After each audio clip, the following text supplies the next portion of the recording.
Paris, une fin d'après-midi d'hiver. Gabrielle a traversé la ville. Elle n'a pas pu résister à une envie de bonbons. J'ai des crises parfois. Mais là, j'ai vraiment envie de bonbons. Donc c'est pour ça que je suis venue jusqu'ici. Je suis pas une droguée quand même, mais là, en ce moment, j'ai envie de bonbons. Franchement, il y en a beaucoup. Nous avons tous ressenti ce besoin de réconfort, comme un retour vers notre enfance. Le sucre, c'est notre premier goût. Nous l'avons découvert avec le lait maternel. Il sera tout au long de notre vie une douceur, une récompense, du plaisir. Ce sucre indispensable à notre organisme et qui dans le même temps peut devenir un poison si on le consomme avec excès.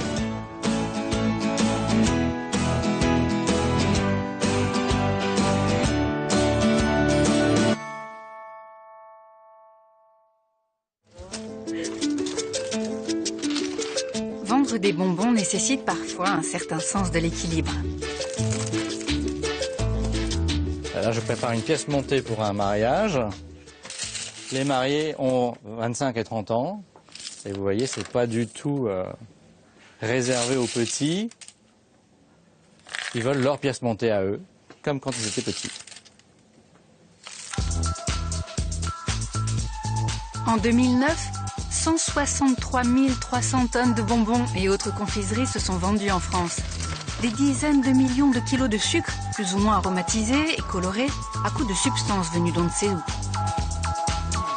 On est passé devant, on a un petit peu craqué. C'est devant, on a vu la boutique, on a fait tiens, on va peut-être faire un petit tour à l'intérieur. Mais non, sinon c'est de temps en temps comme ça pour faire plaisir. Oui, gourmand, mais pas trop, pas tant que ça, c'est juste de temps en temps comme ça. Comme tout le monde. Tu mens. Bien loin de cet univers de sucrerie banale, le prestigieux Précathlon, l'un des 3 étoiles parisiens, une cuisine d'un extrême raffinement. Et pourtant, le dessert phare de ce restaurant sophistiqué est inspiré par la plus populaire de nos sucreries. On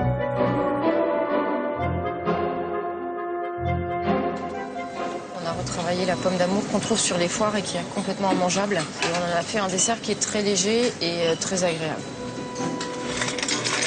Je mets dans la casserole. La pomme d'amour de notre enfance, Christelle Bruat, la pâtissière, lui a fait perdre sa couleur rouge. Elle a aussi fait disparaître la pomme. Cette pâte va devenir l'enveloppe sucrée d'un mélange de produits surprenants. Comme un souffleur de verre, elle va souffler le sucre pour obtenir une pomme bien ronde. Beaucoup de techniques et des moyens dont on ne dispose pas dans nos cuisines. Pourtant, au départ, Christelle a voulu imiter sa mère. J'aime refaire les desserts de ma maman en me disant je vais essayer de faire encore mieux qu'elle. Et c'est vrai que parfois on se dit ce qu'elle fait c'est quand même pas mal quoi. Mais moi j'aime beaucoup. L'enfance c'est ma source. Christelle a fouillé ses souvenirs d'enfance pour choisir les ingrédients qu'elle mettrait à la place de la pomme. Des mélanges audacieux. Mousse au cidre, poudre pétillante de nos bonbons, riz soufflé et le clou, une glace au carambar. Des saveurs décoiffantes pour un restaurant aussi raffiné. Ce dessert est une des fiertés de Frédéric Anton, le chef, l'une des stars de la cuisine d'aujourd'hui. C'est devenu depuis 5-6 ans le dessert phare du Précathlon. On vient pour manger cette pomme, mais on l'a laissé vraiment le plus naturel possible. C'est vraiment une boule en sucre qui est soufflée simplement. Le sucre, pour nous, les pâtissiers, c'est la matière noble. Et c'est aussi la matière qui nous cause le plus de soucis niveau dentaire. On appelle les caries du pâtissier. Parce qu'en fait, il y a tellement de vapeur de sucre dans l'air, tellement de concentration de sucre, qu'on est obligé de faire des bilans chez le dentiste tout le temps. Les caries du pâtissier. Pourtant, il n'est pas nécessaire d'être un professionnel pour avoir des problèmes de dents. Depuis des générations, toutes les mamans alertent leurs enfants. Mais les bonbons continuent de fournir aux dentistes leur lot de caries à boucher. Cette famille d'habitués a rendez-vous dans ce cabinet dentaire pour une révision générale. On va commencer par Osama. Osama a eu sa première carie à 8 ans. Aujourd'hui, à 12 ans, il a 8 dents cariées. Ça tourne pas trop ta tête, mets ta tête droite. Même c'est pas terrible là au fond. Alors ça va, t'as pas de nouvelles caries. Tu ouvres bien grand. Voilà, et là tu fermes un petit peu. Antoine Bouton, le dentiste, désigne l'ennemi, une alimentation trop sucrée. Une information pas facile à faire entendre aux enfants. Il y a des trucs qui sont particulièrement mauvais dans les choses sucrées, c'est souvent la consistance collante. Donc tout ce qui est caramel, bonbons un peu gélatineux qui vont coller aux dents, donc qui vont coller aux surfaces dentaires et rester. Ce qui fait qu'en fait, comme elles sont collantes, elles restent sur les surfaces dentaires et donc le sucre il reste longtemps à la surface de la dent et c'est ça qui est mauvais. Et la deuxième chose, effectivement, c'est les boissons parce qu'elles sont à la fois acides et sucrées. Donc elles apportent les deux paramètres qui favorisent la carie, quoi. Deux ennemis, les bonbons et les sodas. Sauf que pour les mamans, il est presque impossible de faire face à l'appel du sucré. On fait les ordres de le dentiste quand on vient pendant 1 mois ou 15 jours. Et ils ne boivent pas de coca, pas beaucoup de bonbons. Mais après, tout d'un coup, après ça y est, ils sont oubliés et ils vont prendre des trucs, de boire à tout après. Hein. Après Osama, l'un des petits frères, Ilias. Bonjour. Alors, tu mets ta tête un petit peu en arrière. Très bien. Étouffe grand la bouche. Et là, il y a une carie. On va prendre une radio là sur celle-ci. Ah. À 5 ans, Ilias en est déjà à sa 5e carie. Le sucre en soi, il n'est pas toxique. C'est-à-dire qu'en fait, c'est les bactéries de la plaque dentaire qui s'accumulent sur les dents, qui utilisent le sucre pour le transformer en acide.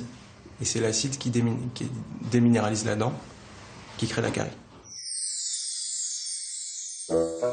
Ce sucre qui provoque bien des dégâts n'est pas uniquement un fournisseur de plaisir. D'après les scientifiques, il est indispensable à la vie. Mais pour Hervé Thys, dans son laboratoire de l'Institut d'agronomie de Paris, parler du sucre est une hérésie. Il n'y a pas un sucre, il y en a beaucoup. Ce que j'ai dans la main, c'est quelque chose qui est abusivement appelé le sucre. Parce qu'en réalité, c'est seulement un sucre. Le sucre de table, vous voyez, le sucre de table, ici, c'est marqué sucre en poudre, c'est du saccharose. Alors que ce sucre qui est là, on appelle ça cassonade, c'est du sucre qui n'a pas été raffiné, hein, mais c'est encore du saccharose. Alors, c'est du sucre de canne. Celui-là, ça doit être plutôt du sucre de betterave. Hein. Et puis, le fructose. Le fructose, il est intéressant parce que c'est un sucre, il est tout aussi légitime que le saccharose. J'en ai un dernier, ici, vous voyez, celui-là, c'est du glucose. Alors, c'est pareil, hein, c'est toujours, dans tous les cas, enfin, tous ces cas-là, vous voyez, c'est une petite poudre blanche. Hein. Bon, alors pourquoi appeler ça le sucre? C'est un sucre. Et peut-être qu'il faut changer le langage habituel, on va dire « passe-moi le saccharose ». Saccharose, glucose, amidon, ce sont des sucres qui se trouvent naturellement dans les aliments. Balayons tous ces trucs-là et arrivons sur un peu de chimie. Vous voyez, on est parti tout à l'heure du glucose. Voilà. Alors, je vous ai dessiné un modèle. Un modèle, c'est pas comme ça en réalité, hein. Mais en vrai, c'est construit comme ça. Alors, en noir, vous pensez qu'il y a un atome de carbone. Voilà un atome de carbone, un atome de carbone, un atome de carbone, voilà. Il y a des atomes de carbone. Là, les petites boules blanches, on va dire que c'est l'atome d'hydrogène. Et puis en rouge, c'est l'atome d'oxygène. Donc voilà le glucose. C'est charmant, c'est pas difficile, c'est un jeu d'enfant. Hein. Et ça, nous avons dans notre sang. Ça circule dans le sang. Et ça, c'est le samplon 98 qui va, dans le sang, arriver jusqu'à chacune des cellules vivantes pour aller lui donner de l'énergie. Hein. C'est comme ça que nos cellules fonctionnent. Si elles n'ont pas de glucose, elles crèvent. Et nous crevons avec. Hein. Tous nos organes en ont besoin. Notre cerveau utilise 60% du glucose qu'absorbe notre organisme. Le sucre est indispensable à la vie. Une des raisons pour lesquelles les hommes se sont tant battus pour le conquérir. Dès la préhistoire, l'homme trouve ce sucre nécessaire à la vie dans le miel. Le sucre tel que nous le connaissons est apparu en Inde, où l'on cultive la canne depuis l'Antiquité. Le mot sucre vient d'ailleurs de sakkara, qui signifie grain en sanskrit. Jusqu'à la fin du Moyen-Âge, les Arabes en sont les principaux producteurs. Les chevaliers le ramènent en France à leur retour de croisade. On l'achète d'abord chez les apothicaires. C'est un remède qui soigne les plaies. Puis on commence à l'utiliser dans la cuisine, mais c'est un produit de luxe. C'est au XVIe siècle que la culture de la canne à sucre se répand dans les colonies françaises des Antilles. La consommation en Europe s'accroît avec l'arrivée du thé, du café et du chocolat que l'on boit dans les salons mondains. Au XVIIe siècle, La main-d'œuvre manque dans les plantations antillaises. C'est ainsi que démarre la traite des esclaves. Des millions d'hommes, de femmes et d'enfants sont capturés en Afrique et vendus aux planteurs des Caraïbes. Il aura fallu attendre 1848 pour que l'esclavage soit aboli en France. La Guadeloupe, début mars. C'est la saison touristique. Température 30 degrés. Ici, on vient tout oublier à l'ombre des cocotiers. Dans le nord de l'île, on cultive la canne à sucre. Gérard Blambou est responsable d'une coopérative qui regroupe 130 exploitants. Historiquement, culturellement, les petits-fils d'esclaves que nous sommes aujourd'hui gardent encore des séquelles de l'esclavage, c'est clair. Nos grands-parents ont subi l'esclavage, ils travaillaient dans des conditions quand même assez difficiles. Donc on ne peut pas s'empêcher aujourd'hui de ne pas penser à eux et penser aux conditions dans lesquelles ils ont travaillé. Si nous sommes là aujourd'hui, c'est parce qu'ils étaient résistants et qu'ils ont pu résister jusqu'après l'esclavage et qui fait que nous avons un peuple guadeloupéen aujourd'hui. La saison de récolte vient de commencer, elle va durer 5 mois. Les cannes sont récoltées, broyées et découpées en petits morceaux. 1 hectare se récolte en 2 heures. À la main, à un seul homme, il fallait 4 semaines. Je pense qu'aujourd'hui, il y a un autre raisonnement dans la filière canne. À l'époque, on pouvait considérer que c'était une histoire de famille, ça faisait vivre la famille, c'était traditionnel. Aujourd'hui, les gens qui produisent la canne raisonnent beaucoup plus économiquement. Lorsqu'on a un champ de canne, c'est une entreprise aujourd'hui. On considère que c'est une entreprise. Donc on doit se donner les moyens pour produire le maximum de canne, pour tirer le maximum de sucre, pour arriver à tirer un revenu. Un champ de canne a toujours des allures de forêt vierge, mais c'est trompeur. Les cannes qui sont cultivées aujourd'hui sont le résultat de recherches agronomiques. On a un meilleur sucre parce qu'on a des cannes qui sont beaucoup plus riches en sucre qu'auparavant. Il y a des sélections qui sont faites. On cherche de plus en plus à trouver des cannes qui sont performantes en sucre. « 4 heures du matin, à quelques kilomètres de là, une ferme se réveille. Jean-Charles Lozier est planteur. Il cultive 11 hectares. La taille moyenne d'une exploitation est de 5 hectares. Chaque matin, il cueille son petit déjeuner. Je prends les feuilles de royal et après je vais prendre les feuilles de pomme cannelle pour faire monter. Tout le matin avant que je pars. Un moment tranquille avant les chaleurs et le travail des champs. Chez lui, il n'utilise que le sucre de sa plantation. Je viens rajouter le sucre de canne. Et là, c'est avec une seule cuillère à soupe, c'est bon. Cela fait 25 ans que Jean-Charles s'est installé. Pour lui, c'était naturel de continuer ce que sa famille faisait. J'ai été élevé dans la canne, quoi, en fait. Et bon, après, j'ai trouvé que c'était bien, quoi, de travailler la terre, d'être agriculteur, quoi. Et pour lui, c'est naturel de continuer à couper la canne à la main. Même s'il s'est acheté des machines, tracteurs et autres engins pour la ramasser. Ses champs sont à un quart d'heure de la maison. Il fait travailler 4 coupeurs. Bonjour les gars. Ça va, ça va, ça va? Ça va bien? Oui, ça peut aller. Hein. La nuit a été? Oui, toujours. Hein. Ça va bien, c'est bien, c'est bien. Ce n'est pas pour le folklore qu'il continue ses récoltes manuelles. Il dit que c'est par souci écologique et puis il y trouve son intérêt. La chausse n'est pas abîmée lorsqu'on coupe à la main. Et on a un plus bel repousse. Et aussi au niveau de vie, ça peut, pendant 10 ans, je peux couper cette canne-là.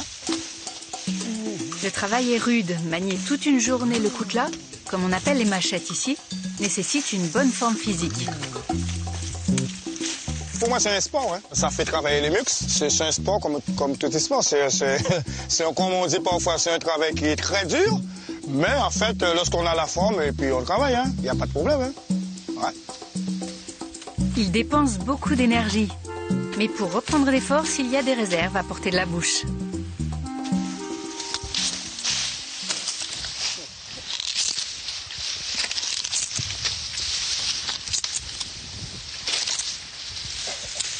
Mais regardez, c'est bon.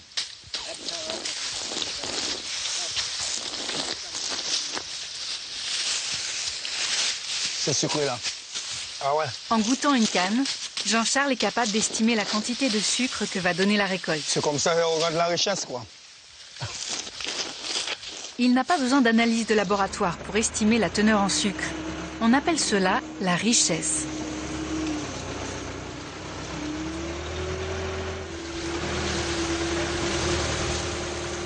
L'usine où il doit emmener sa récolte se trouve à 45 minutes de ses champs. C'est la première fois qu'il va y aller avec le nouveau tracteur qu'il a décidé de se payer cette année. Cette usine sucrière est la seule de la Guadeloupe. À son arrivée, on pèse le chargement de sa benne et on mesure la richesse en sucre de sa cargaison. C'est en fonction de ces deux données qu'il sera payé.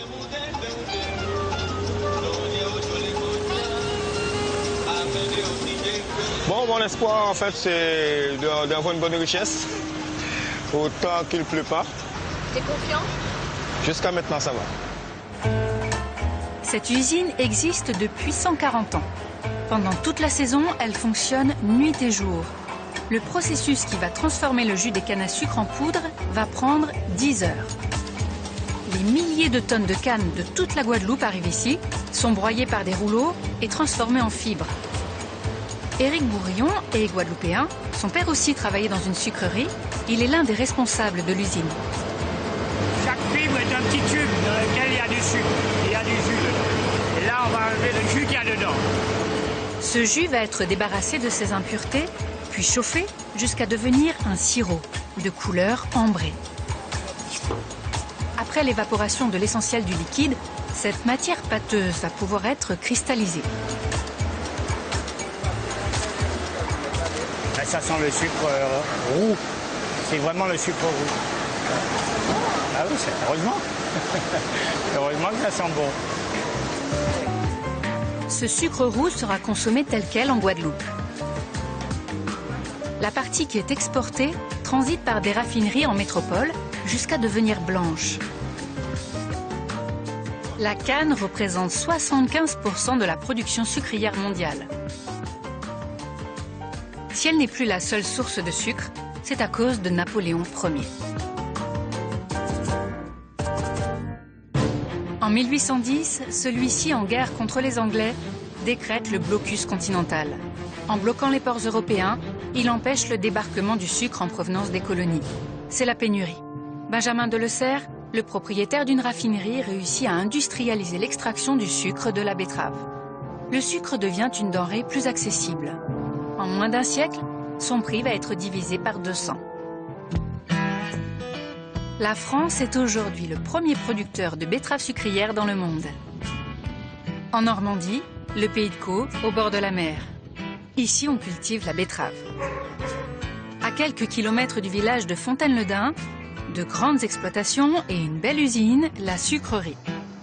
Fin novembre, le dernier jour de récolte pour Jérôme Lheureux et son fils. Comme tous les agriculteurs de la région, il alterne les cultures.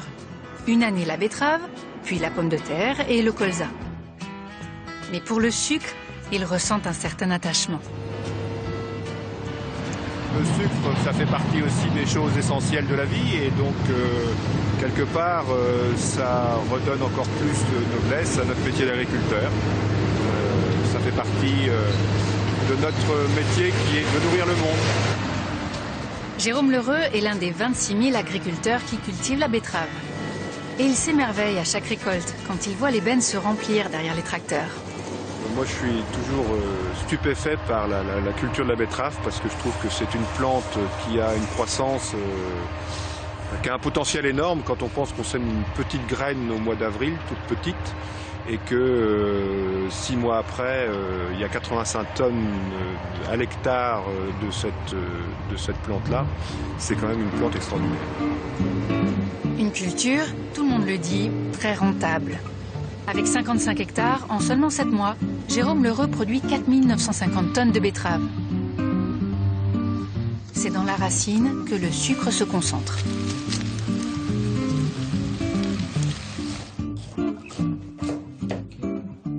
Hop, voilà. Là, on retrouve bien les différents endroits qui correspondent à la croissance de la betterave, avec le stockage du sucre qu'on peut observer ici. Voilà. La richesse en sucre de la plante se situe aux alentours de 16 à 18-19%. Le reste étant constitué de ce qu'on appelle la pulpe. Toutes les betteraves récoltées dans les environs sont acheminées à la sucrerie vermandoise. C'est une des rares entreprises sucrières familiales de France. Elle fournit 14% de la production nationale. Il faut 8 heures pour extraire les jus de la betterave et les transformer en poudre. C'est à peu près le même processus que pour la canne. Pendant les 4 mois que dure la campagne d'arrachage, l'usine fonctionne aussi nuit et jour, sans arrêt. Le sucre cristallisé ici est blanc, mais on peut le rendre roux en le faisant cuire. On l'appelle alors la vergeoise. L'industrie sucrière française est puissante. Les grands groupes sont implantés partout dans le monde. Europe, Afrique, Amérique du Sud. Leur production augmente à une vitesse impressionnante. L'un d'eux a doublé ses bénéfices l'an dernier.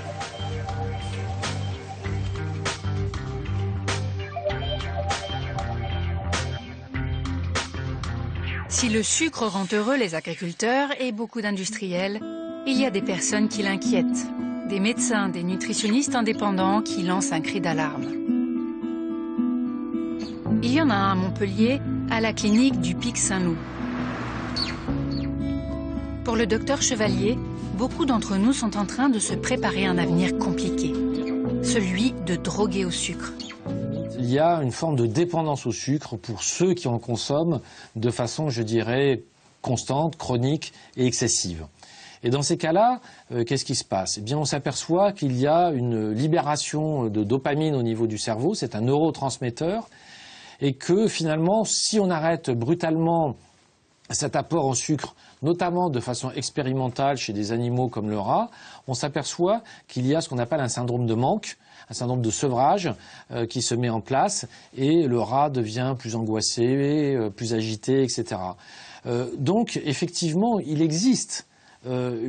peut exister une dépendance au sucre sur des consommations qui sont des consommations chroniques, encore une fois, et un petit peu excessives. Pour nous convaincre du danger, le docteur Chevalier nous entraîne dans les rayons d'un supermarché. Des courses, comme beaucoup les pratiquent. Il remplit son caddie comme une mère de famille. Des boissons, des yaourts, des pâtisseries. Une avalanche d'aliments aux étiquetages variés. Des produits sucrés, sans sucre ajouté, 30% de sucre en moins, du light. En première ligne, ce sont les boissons qu'il va décrypter pour nous.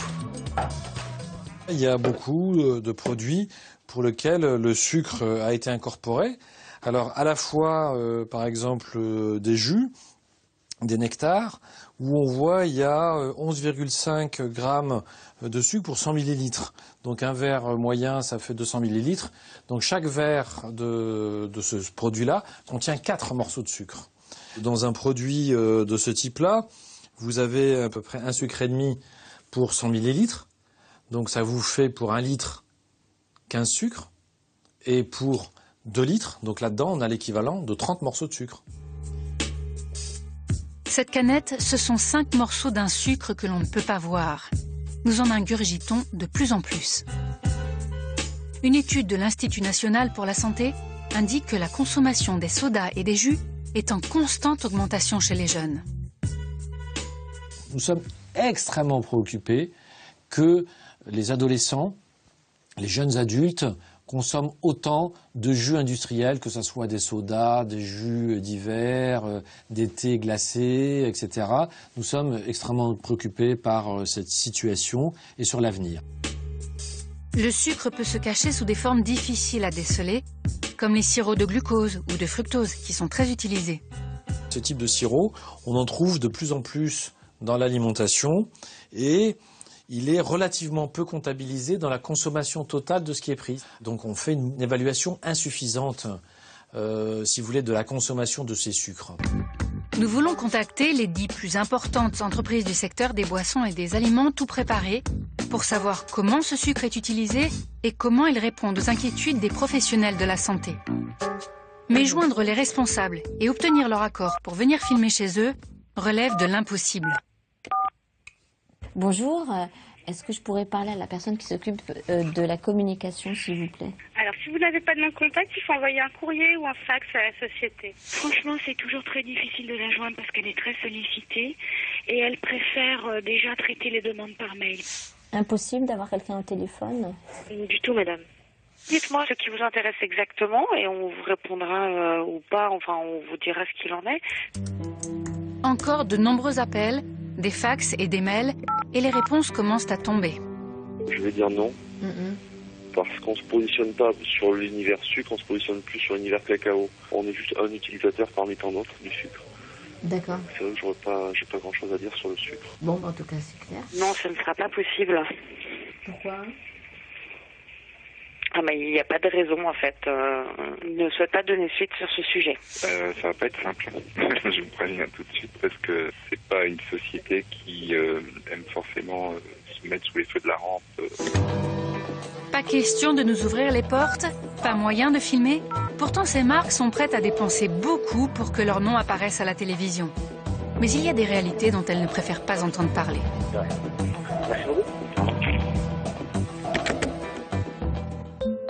À Palavas-les-Flots, l'Institut Saint-Pierre. Ici sont pris en charge des enfants et des ados obèses. Un problème majeur, le nombre de jeunes touchés par cette maladie a doublé en 10 ans. L'heure du déjeuner, les ados découvrent les repas équilibrés. Chez moi, je prenais ça ou ça. Après, je prenais des gâteaux comme ça. Plusieurs? Des fois, oui, une part, 2 parts. Des fois, allez, bon, 3 parts. Je mangeais beaucoup, oui. À l'Institut, les calories sont comptées. Un programme adapté à chacune qu'elles suivent avec beaucoup de sérieux et même un peu de fierté. Là, j'ai droit à 2000 calories par jour. Là, il y a les crudités, là, les viandes, poissons, œufs. Après, il y a les légumes cuits. Après, il y a les féculents. Il y a les laitages. Après, il y a les fruits. Après, il y a le pain. Et après, je peux prendre un peu de vinaigre. Bon appétit. Merci.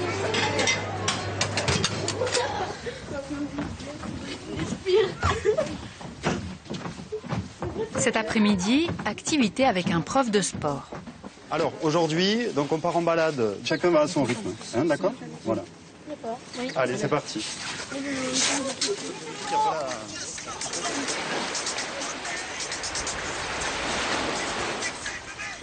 Samantha, Samira et les autres sont ici pour 3 mois. Elles continuent leurs études dans l'Institut. À leur programme scolaire sont ajoutés des cours de nutrition, de cuisine et du sport. Un enjeu pour leur santé, malgré leur bonne humeur, elles en sont bien conscientes. On est venu pour notre santé parce qu'après si on reste comme ça, on aura plein de problèmes. Hein. Notre cœur, comme il y a toute la graisse à côté notre cœur, un jour il va lâcher. Et quand on est obèse, c'est des risques à parcourir. Voilà. Et on risque une scoliose dans le dos. Enfin, notre dos, il va comme ça.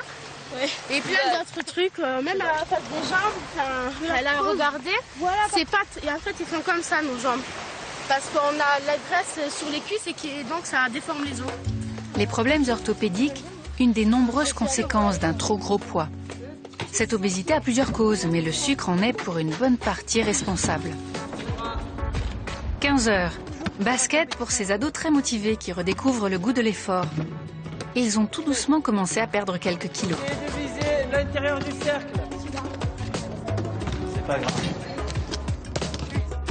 Essaye de dribbler en courant, Maïra. L'espoir pour tous d'entamer une autre vie, loin de leur complexe. J'ai vraiment envie de perdre tout mon poids et de rester comme ça. Et quand je regarde par exemple les filles de mon âge, elles sont minces, elles sont jolies. Et tandis que moi, je suis grosse et pas belle. Et moi j'aimerais bien être comme elle. Encore beaucoup de travail pour les médecins et pour les jeunes. L'Institut reçoit aussi des plus petits. Ce matin, un moment de détente pour 4 mamans et leurs enfants en surpoids. Une sensibilisation aux problèmes d'obésité chez les enfants, parce que c'est tout petit que l'on peut le mieux changer les choses.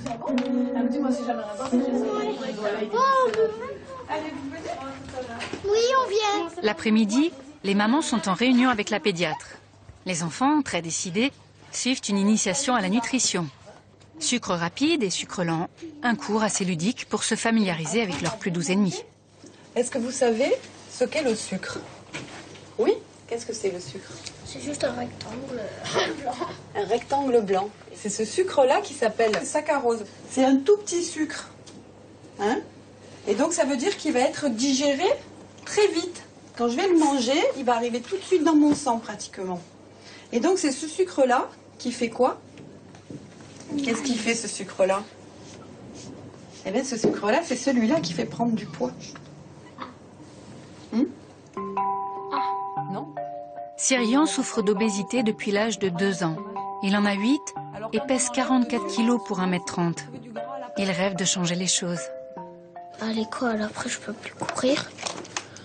Je peux même plus faire des balades en garrigue avec ma mère. Je peux plus faire du vélo. Maman elle a dit que si je perds des kilos, elle m'inscrirait au foot. Adam, tout juste 5 ans, il prend de plein fouet la cruauté de ses copains de classe. Une grande souffrance pour tous les enfants en surpoids. Ils sont méchants avec moi quand je vais à l'école. Toujours quand je suis dans la récré avec lui, ça, mais il me trouve et après il me traite que je suis gros. Pour les aider à reconnaître les différents sucres, la diététicienne les représente par des couleurs.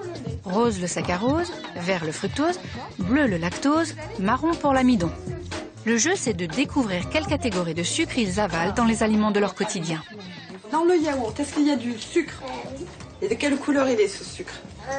Rouge, bleu. Il est bleu. Donc tiens, tu vas aller le coller. Qu'est-ce qu'il y a dans la canette? Du coca. D'accord. Et ce coca, il apporte du sucre ou il apporte pas du sucre? Il apporte du sucre. Et il est de quelle couleur le sucre? Noir. Il est noir. Le coca, il est noir. Mais le sucre qu'il y a dedans, c'est du sucre rose.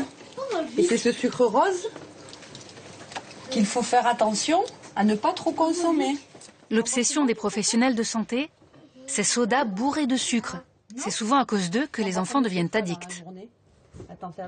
Il y a cette habitude de consommer du sucre à travers la boisson qui entretient après le goût du sucre à travers les autres aliments. Il y a l'absence de petit déjeuner qui revient de façon assez récurrente aussi dans les interrogatoires alimentaires et du coup qui va entraîner un grignotage de compensation dans la journée. Tout le travail de la diététicienne est de pointer les mauvaises habitudes alimentaires.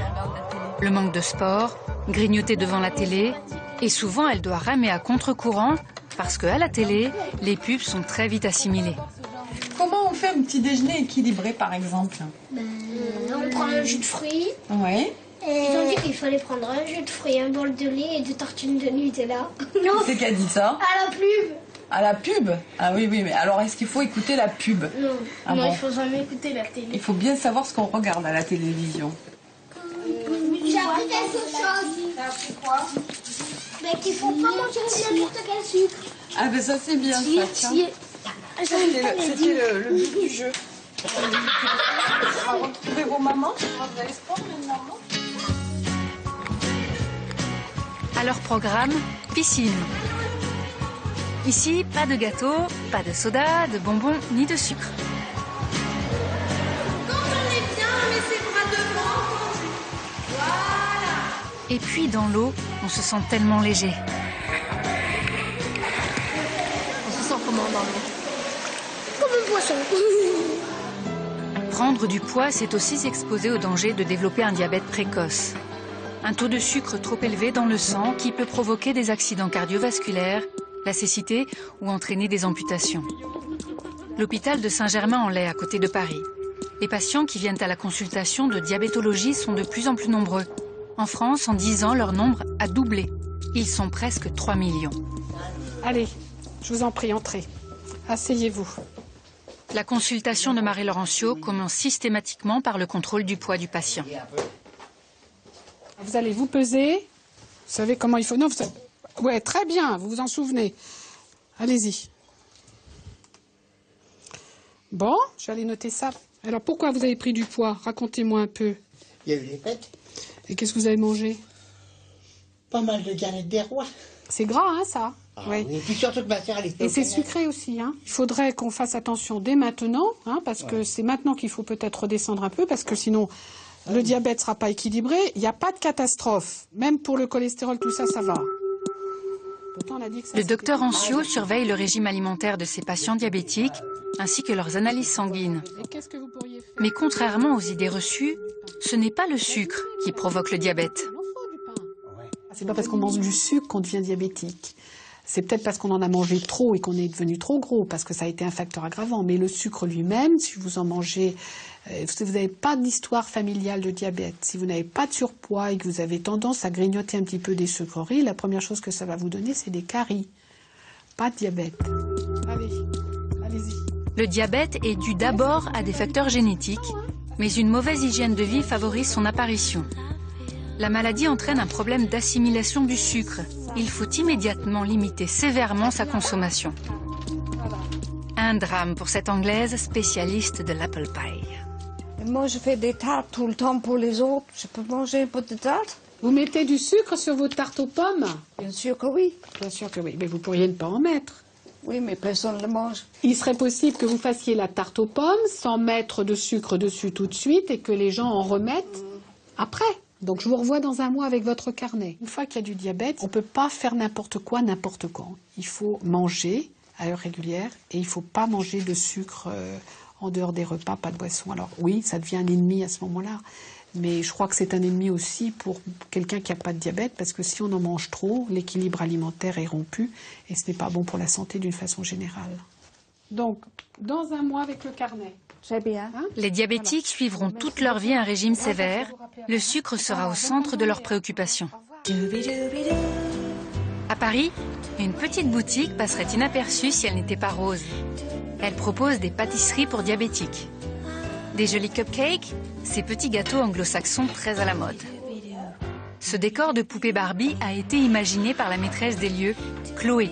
Elle propose aussi des pâtisseries sucrées, mais elle ne peut pas les goûter. J'ai toujours travaillé le sucre, en fait, depuis que je suis petite, comme une matière première artistique, en fait. Le fait de pas en manger, ça... Donc voilà, moi je suis diabétique depuis mes 9 ans à peu près. J'ai vraiment arrêté de manger du sucre vers 15 ans. Cette gourmande ne trouvait pas de quoi faire plaisir à ses papilles. C'est en voyageant qu'elle a découvert que c'était possible. J'ai beaucoup voyagé, et dans tous les pays du monde, sauf la France, je ne sais pas pourquoi, il y a des gammes de gâteaux pour diabétiques. Chez nous, je sais pas, il doit y avoir une espèce de boycott de l'industrie du sucre ou j'en sais rien, on ne trouve rien. On a 3 pauvres gâteaux dans les magasins bio, mais c'est tout. Au bout de ce couloir rose, dans la cuisine toute rose, ses collaboratrices concoctent une gamme de cupcakes sucrés. Chloé se lance dans la fabrication d'une série où le sucre est remplacé par des édulcorants. Alors on a le choix entre plusieurs. Il y a le sirop d'agave qui est pas mal. Il y a la stevia qui peut servir et il y a le Splenda qui est un sucralose. Là, je vais mettre un mélange en fait de celui-ci et de sirop d'agave. Donc le sirop d'agave va donner le bon goût un peu mielé et ça va permettre au gâteau de lever comme si j'avais mis du sucre. Parce que souvent le problème des gâteaux sans sucre, c'est qu'ils restent très plats. Un drôle de mélange, un produit artificiel et un sirop naturel. Alors là, je vais utiliser un chocolat sans sucre ajouté en fait. Il en existe dans plusieurs marques. D'après Chloé, en fait, les diabétiques ne sont pas ses clients les plus nombreux. Ces gâteaux sans sucre attirent plutôt les filles branchées qui surveillent leur ligne.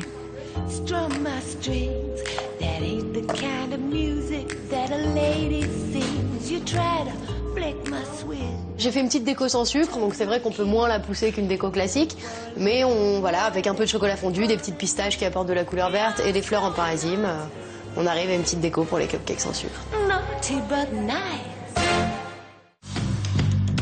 Depuis longtemps, les diabétiques et les obsédés de la ligne se sont rabattus sur le light et les édulcorants pour remplacer le sucre.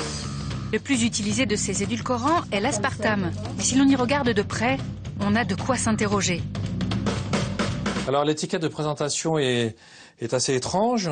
Il y a indiqué 0 calories devant, donc c'est bien visible. Et puis, quand on retourne par derrière, on s'aperçoit que finalement, c'est 360 kilocalories pour 100 grammes. Alors il contient de l'aspartame, mais aussi de l'acésulfame K, d'autres produits comme le lactose.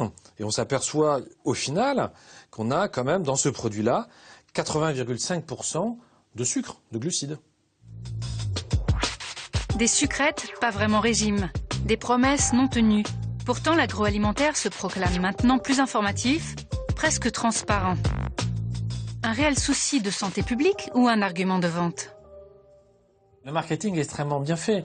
Parce que si vous voulez, on est dans une situation où il n'y a jamais rien de faux, mais en même temps, tout est devenu tellement complexe que ça devient complètement ininterprétable. Là, par exemple, on a un produit, c'est bien spécifié sans sucre ajouté. Par contre, quand on regarde de façon un petit peu plus précise, il faut le tourner. Donc, ce qui n'est pas évident quand on le voit dans l'étal. C'est marqué sans sucre ajouté avec édulcorant. Et l'édulcorant, c'est marqué E951. C'est de l'aspartame. Donc, c'est pas indiqué en tant que tel aspartame. C'est indiqué sur son nom de code. Pourquoi? Est-ce qu'on pense que l'aspartame fait peur, peut-être? L'aspartame est l'objet d'une importante controverse avec pour enjeu la santé et les affaires. Paris, la faculté de médecine. Le docteur Chevalier doit intervenir dans une conférence organisée parce que 2 études qui mettent en cause l'aspartame viennent d'être publiées. La première, réalisée au Danemark, démontre qu'une consommation de cet édulcorant par des femmes enceintes entraîne des risques d'accouchement prématuré. La seconde étude évalue des risques de cancer. Elle a été réalisée sur des rats par l'équipe de Morando Sofriti, ce chercheur italien qui dirige un grand programme de recherche sur le cancer. Devant un parterre de journalistes, ces scientifiques, médecins et chercheurs veulent alerter l'opinion et les pouvoirs publics. On a des études qui montrent qu'il se passe quelque chose, il faut en tenir compte, il ne faut pas les passer sous silence comme s'il ne se passait rien. On demande que cet aspartame et que l'ensemble des édulcorants soient réévalués à la lumière de ces 2 études et on attend les recommandations des agences sanitaires. Petit problème, les agences sanitaires sur l'avis desquelles l'administration autorise ou interdit les produits prennent également en compte des études dont on n'est pas sûr qu'elles aient été désintéressées. Pierre Méneton, chercheur à l'Institut national de la santé, s'en inquiète. Les études financées sur fonds indépendants ont tendance à montrer un effet nocif de l'aspartame ou d'ailleurs d'une surconsommation de sucre et que par contre les études qui sont financées par les industriels du sucre ou de l'aspartame ont tendance à minimiser ou à nier l'existence d'un problème de santé lié à la consommation de sucre ou d'aspartame. Voilà le problème aujourd'hui. Tant que les agences n'auront pas pris ces paramètres-là en compte lorsqu'ils font leur analyse, leur expertise, eh bien cette expertise sera sujette à caution. L'aspartame est l'édulcorant le plus consommé dans le monde. On le trouve dans plus de 6000 produits alimentaires et 600 médicaments. Mais dans les jours qui ont suivi cette conférence, les agences de santé françaises et européennes ont publié un communiqué pour dire que ces études ne justifiaient pas de précautions nouvelles. Pourtant, l'aspartame est interdit au Japon depuis les années 1970. Si l'aspartame est un sujet de polémique, un nouvel édulcorant naturel est apparu depuis peu. Il fait beaucoup parler de lui, c'est la stevia.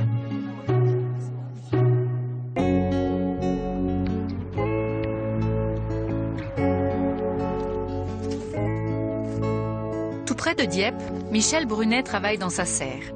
Les plantes qu'il fait pousser sont bien connues des jardiniers. Sauf une touffe, au fond, sa chouchoute, la stevia. Cette plante vient du Paraguay. Les Indiens l'utilisaient bien avant l'arrivée des conquistadors. Il a fallu plus de 5 siècles pour que nous découvrions ses vertus.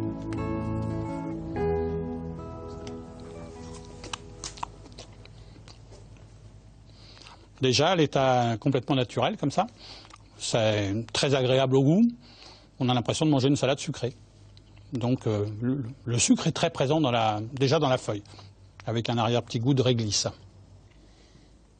La feuille est 10 à 15 fois plus sucrante que le sucre normal et l'extrait de stevia est 300 fois plus sucrant.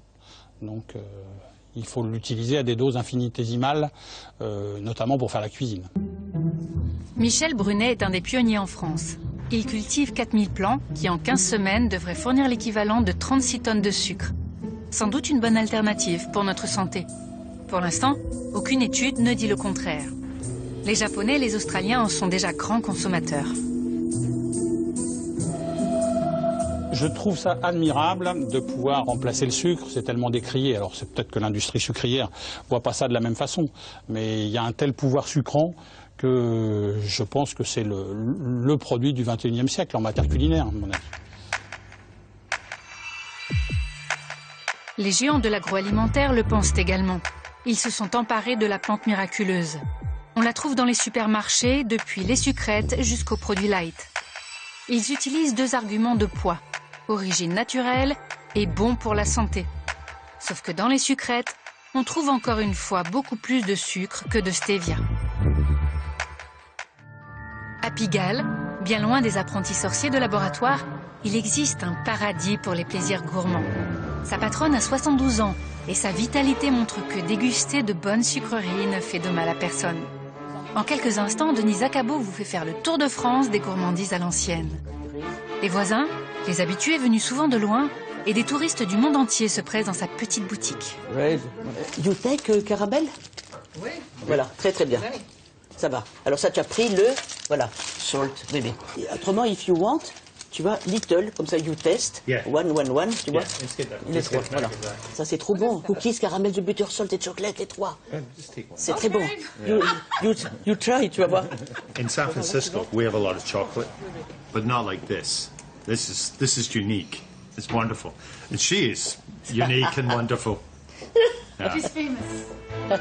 Elle est dans la plupart des guides, qu'ils soient édités à Tokyo ou à San Francisco. Une sorte de monument parisien. Et elle laisse probablement plus de traces dans la mémoire de ses touristes que certaines visites de musées. Oui. Les clients de Denise ne s'inquiètent pas pour leur santé. Depuis 40 ans, elle déguste tout ce que l'on trouve dans sa boutique. Une grande gourmande, et elle s'en porte bien. La qualité, c'est d'avoir les meilleurs produits. C'est quelqu'un qui, quand il te met une amande, eh ben, c'est la plus grande amande qui est à Vola. C'est la Sicile. C'est la meilleure amande du monde. Même la guimauve. Ça, c'est à se mettre à genoux. Ça, c'est les cassicides de Dijon. Le sucre pour Denise est tout simplement magique. Ça te calme, tu as l'impression que quelqu'un te fait du bien, te caresse. C'est extraordinaire, le sucre. Heureusement qu'il y a du sucre. Mon Dieu, si on n'avait pas les sucreries, ça serait dramatique. Berlingot des Pyrénées, bergamote de Nancy, calisson d'Aix, Denise est capable de vous fournir tous les grands classiques. Elle connaît chacun des artisans qui maintiennent la tradition de ces douceurs. Il y a la chanson dedans qu'on chantait quand on était tout petit. On sortait de classe et on chantait « Dors mon petit quinquin, mon petit pouchin, mon gros roguin. Tu me feras du chagrin si tu ne dors pas jusqu'à demain. » Voilà. On chantait ça en récréation. Denise continue de s'émerveiller tous les jours d'avoir ainsi à portée de main des douceurs dont le seul nom déjà la fait fondre. Le mandarin de Grenoble, c'est à mourir son mandarin à Grenoble. C'est cette demi-clémentine confite, comme ça. Il faut tout mettre dans la bouche, à ce moment-là ça éclate. Les deux ensemble doivent éclater. Si tu manges la clémentine seul chocolat, quel intérêt d'avoir pris un mandarin, je vois pas. Moi ça m'agace. Quand un client commence à partager, je dis mais non. Qu'est-ce que c'est? C'est la petite jouissance de 5 grammes, qu'est-ce que c'est? Il faut en avoir plein les papilles, les garder. J'ai toujours au client. Un caramel, mais gardez-le dans la bouche. Il y a toutes les sensations, il y a 4-5 sensations dans la gorge. Gardez-le. Je dois les agacer, mais bon. Pas de néon fluorescent, sa boutique n'a rien de clinquant, mais pour les petits, c'est la caverne d'Ali Baba. Un petit monde enchanté où l'on peut apprendre le goût. Lequel tu préfères, chérie? Au chocolat. Oui, celui-là ou celui-là? Celui-là? Très bien, il a bon goût, hein, c'est le mien. Le pacha. Très bien. Tu veux que je te donne un petit sac? Au revoir, Denise. Au revoir, chérie. Au revoir. Au revoir, Arsène. Avenue Montaigne, un palace illustre, le Plaza Athénée. La réputation du lieu, c'est aussi sa cuisine et depuis quelques années son chef pâtissier. Dans les vitrines des salons, au milieu des bijoux et d'autres objets précieux, un Mont Blanc, l'une des plus célèbres créations de Christophe Michalak, le pâtissier le plus en vogue du moment. Rien ne le prédestinait à ce métier. C'est son amour pour le sucre qui l'a inspiré. Le sucre, c'est une source inépuisable de bonheur pour moi. C'est la matière première en fait, qui fait que mon métier est devenu un peu roi en ce moment. Et c'est surtout, oui, je vais dire, un accélérateur de plaisir, tout simplement.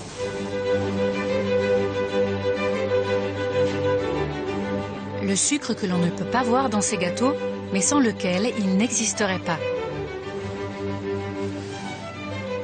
C'est un fixateur d'arômes, de couleurs. Ça joue beaucoup sur les textures. Voilà, le sucre est en fait la matière première, on va dire, de la pâtisserie. Christophe Michalak a décidé de nous révéler une recette parmi les plus simples, le caramel. Mais il a un petit secret. Le contraire des recettes de nos grands-mères, mais ça change tout. Surtout, ne pas ajouter d'eau.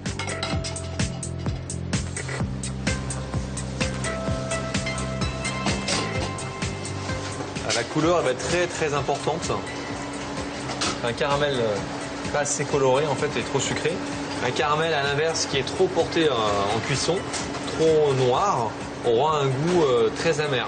Donc il faut avoir le bon équilibre. C'est pour ça que je cuis mon sucre sans eau, sans rien, à sec, en plusieurs parties. Et petit à petit, je vais avoir une couleur, vous voyez, qui est comme ceci. Une belle couleur caramel brun ambré. Voilà, regardez bien, il y a une toute petite mousse qui va se créer. Vous voyez la mousse? Et bien à ce moment-là, je rajoute ma crème.